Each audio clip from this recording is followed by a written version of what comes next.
ಚಾಮರಾಜನಗರದಲ್ಲಿ ಬೋರ್ ಕೆರೆದು ಧುಮುಕ್ತಾ ಇರೋ ಜಲಪಾತ ಭರಚುಕ್ಕಿ ವೈಭವವನ್ನ ಯಾರಾದ್ರೂ ನೋಡಿದ್ದೀರಾ? ವಾಲ್ಮೀಕಿ ಹಗರಣದ ಬಗ್ಗೆ ಸಿಎಂ ಅಶ್ವಥ್ ನಾರಾಯಣ್ ನಡುವೆ ನಡೆದು ಬಿಗ್ ಟಾಕ್ ವಾರ್. ಸಿಡಿದೆದ್ದ ಕೇಸರಿ ನಾಯಕರಿಂದ ಸರ್ಕಾರದ ವಿರುದ್ಧ ನಿಗಿ ಕೆಂಡ. ಈ ಬಗ್ಗೆ ಡೀಟೇಲ್ಸ್ ಇಲ್ಲಿದೆ ನೋಡಿ.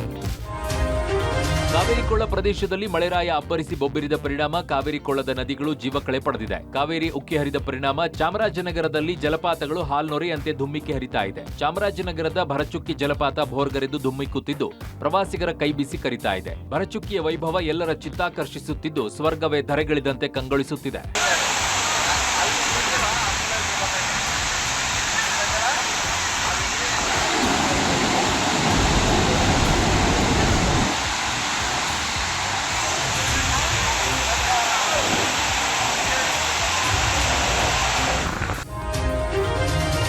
ವಿಧಾನಸಭೆಯಲ್ಲಿ ವಾಲ್ಮೀಕಿ ಅಭಿವೃದ್ಧಿ ನಿಗಮದ ಅಕ್ರಮ ಬಗ್ಗೆ ಪ್ರಸ್ತಾಪ ಆಗಿದೆ. ಮುಖ್ಯಮಂತ್ರಿ ಸಿದ್ದರಾಮಯ್ಯ ಹಾಗೂ ಅಶ್ವಥ್ ನಾರಾಯಣ ಮಧ್ಯೆ ಜಟಾಪಟಿಯೇ ನಡೆದಿದೆ. ಬಿಜೆಪಿ ಅವರಿಗೆ ಸಾಮಾಜಿಕ ನ್ಯಾಯ ಬಗ್ಗೆ ಮಾತನಾಡುವ ನೈತಿಕತೆ ಇಲ್ಲ ಅಂತ ಸಿಎಂ ಹೇಳಿದ ಮಾತು ವಿಪಕ್ಷಗಳನ್ನ ಕೆರಳಿಸಿದೆ. ಆಗ ಎದ್ದಂತಹ ಅಶ್ವಥ್ ನಾರಾಯಣ್ ಏರು ಧ್ವನಿಯಲ್ಲಿ ವಾಗ್ದಾಳಿಯನ್ನ ನಡೆಸಿದ್ರು. ಪೇ ಸಿಎಂ 100% ಸಿಎಂ ಸಿದ್ದರಾಮಯ್ಯ ಭ್ರಷ್ಟ ಮುಖ್ಯಮಂತ್ರಿ ಸ್ಥಾನಕ್ಕೆ ರಾಜೀನಾಮೆ ಕೊಡ್ಲಿ ಅಂತ ಒತ್ತಾಯಿಸಿದ್ರು. ಇನ್ನು ಇದಕ್ಕೆ ಗರಂ ಆದಂತಹ ಸಿಎಂ ಸಿದ್ದರಾಮಯ್ಯ ನಿಮ್ಮೆಲ್ಲ ಹಗರಣಗಳನ್ನ ಬಯಲಿಗೆಳಿತೀನಿ, ನಿಮ್ಗೆ ಮಾನ ಮರ್ಯಾದೆ ಇಲ್ಲ ಅಂತ ಆಕ್ರೋಶವನ್ನ ವ್ಯಕ್ತಪಡಿಸಿದ್ರು. ಇನ್ನು ಬಾಯಿಗೆ ಬಂದಂತೆ ಮಾತನಾಡೋದು ಅವರುಗಳು, ಇದು ಬಡವರ ದುಡ್ಡು ಅಂತ ಅಶ್ವಥ್ ನಾರಾಯಣ ಕಿಡಿಕಾರಿದ್ರು. ಈ ಹಂತದಲ್ಲಿ ಗದ್ದಲ ಕೋಲಾಹಲ ಉಂಟಾಯಿತು.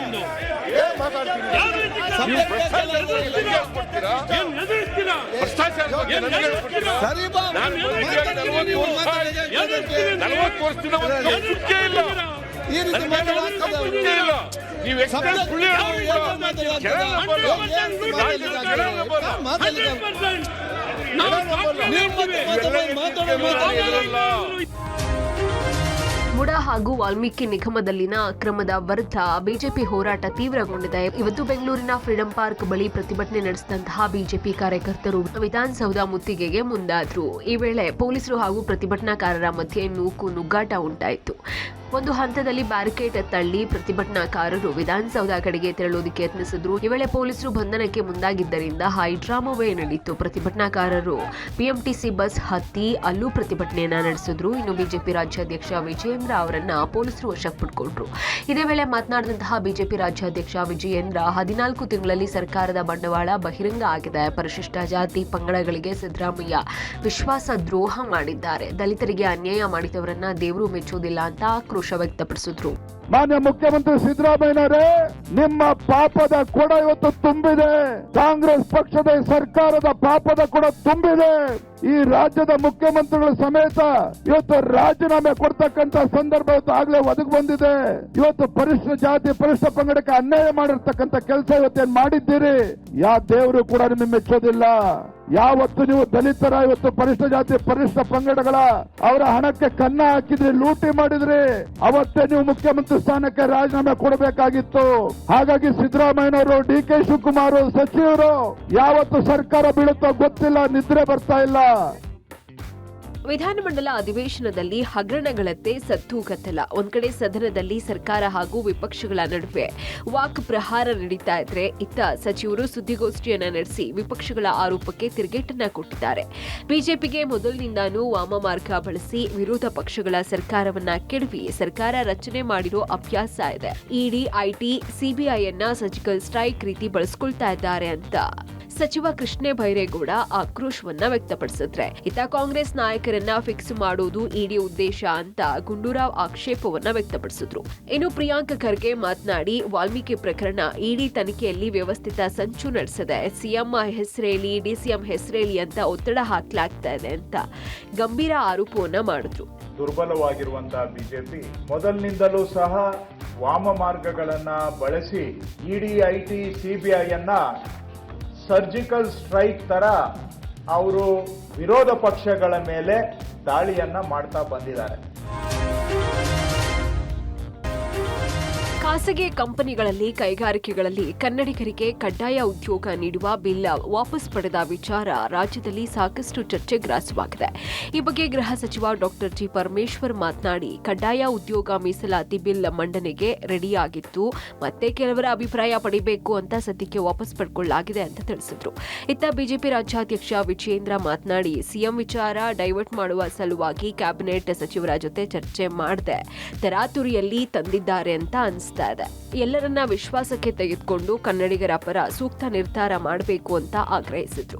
ಇನ್ನು ಇದೇ ವೇಳೆ ಕರವೇ ಅಧ್ಯಕ್ಷ ನಾರಾಯಣಗೌಡ ಮಾತನಾಡಿ, ಕಡ್ಡಾಯ ಉದ್ಯೋಗ ಕಾಯ್ದೆ ಜಾರಿ ಮಾಡದಿದ್ರೆ ರಾಜ್ಯಾದ್ಯಂತ ಪ್ರತಿಭಟನೆ ಮಾಡ್ತೀವಿ, ಅಮರಣ ಅಂತ ಉಪವಾಸ ಸತ್ಯಾಗ್ರಹ ಮಾಡ್ತೀವಿ ಅಂತ ಸರ್ಕಾರಕ್ಕೆ ಎಚ್ಚರಿಕೆ ಕೊಟ್ಟರು. ಈ ರಾಜ್ಯ ಸರ್ಕಾರ ಮಾನ್ಯ ಮುಖ್ಯಮಂತ್ರಿಗಳು ತರಾತುರಿಯಲ್ಲಿ ವಿಷಯವನ್ನ ಡೈವರ್ಟ್ ಮಾಡ್ತಕ್ಕಂಥ ಸಲುವಾಗಿ ಕ್ಯಾಬಿನೆಟ್ ಸಚಿವರ ಜೊತೆ ಚರ್ಚೆನೂ ಕೂಡ ಮಾಡದೇನೆ ತರಾತುರಿಯಲ್ಲಿ ಇದನ್ನು ತಂದಿದ್ದಾರೆ ಅಂತಕ್ಕಂಥ ಪ್ರಶ್ನೆನೂ ಕೂಡ ಎದ್ದಿರ್ತಕ್ಕಂಥದ್ದು. ಕನ್ನಡಿಗರು ನಿಮ್ಮ ಪರವಾಗಿದ್ದಾರೆ, ಗಟ್ಟಿಯಾಗಿ ನಿಂತ್ಕೊಳ್ಳಿ ಈ ವಿಚಾರದಲ್ಲಿ. ಇಲ್ಲ ನೀವು ನಿಂತ್ಕೊಳ್ಳಲ್ವಾ, ನಾವು ದಂಗೆ ಹೇಳ್ತೀವಿ.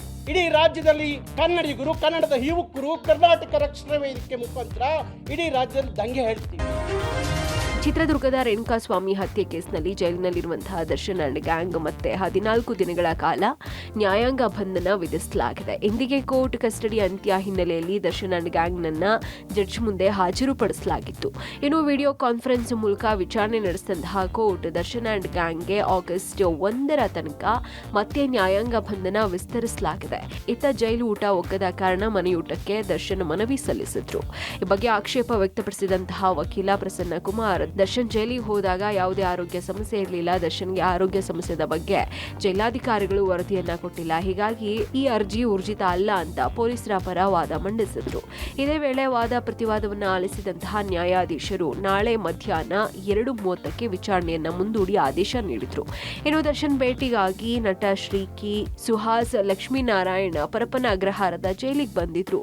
ಈ ವೇಳೆ ದರ್ಶನ್ ಭೇಟಿಗೆ ಅವಕಾಶ ಸಿಗದೆ ವಾಪಸ್ಸಾಗಿದ್ದಾರೆ.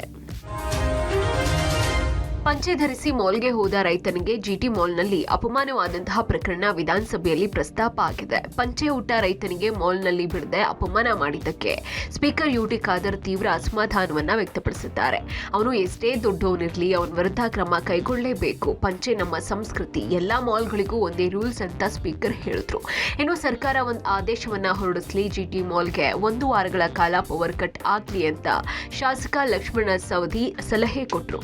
ಇನ್ನು ಸದಸ್ಯರ ಒತ್ತಾಯದ ಬೆನ್ನಲ್ಲೇ ನಗರಾಭಿವೃದ್ಧಿ ಸಚಿವ ಬೈರತಿ ಸುರೇಶ್ 1 ವಾರಗಳ ಕಾಲ ಜಿಟಿ ಮಾಲ್ ಬಂದ್ ಮಾಡುವುದಾಗಿ ಘೋಷಣೆ ಮಾಡಿದ್ರು. ಇನ್ನು ಮಾಲ್ ಬಂದ್ ಮಾಡೋ ಬಗ್ಗೆ ಈಗಾಗಲೇ ಬಿಬಿಎಂಪಿ ಆಯುಕ್ತರ ಜೊತೆ ಮಾತನಾಡಿದ್ದೀನಿ, ಕಾನೂನಲ್ಲಿ ಇದಕ್ಕೆ ಅವಕಾಶ ಇದೆ, ಸರ್ಕಾರ ಕ್ರಮವನ್ನ ಕೈಗೊಳ್ಳಬಹುದು ಅಂತ ಸಚಿವ ಬೈರತಿ ಸುರೇಶ್ ತಿಳಿಸಿದ್ರು.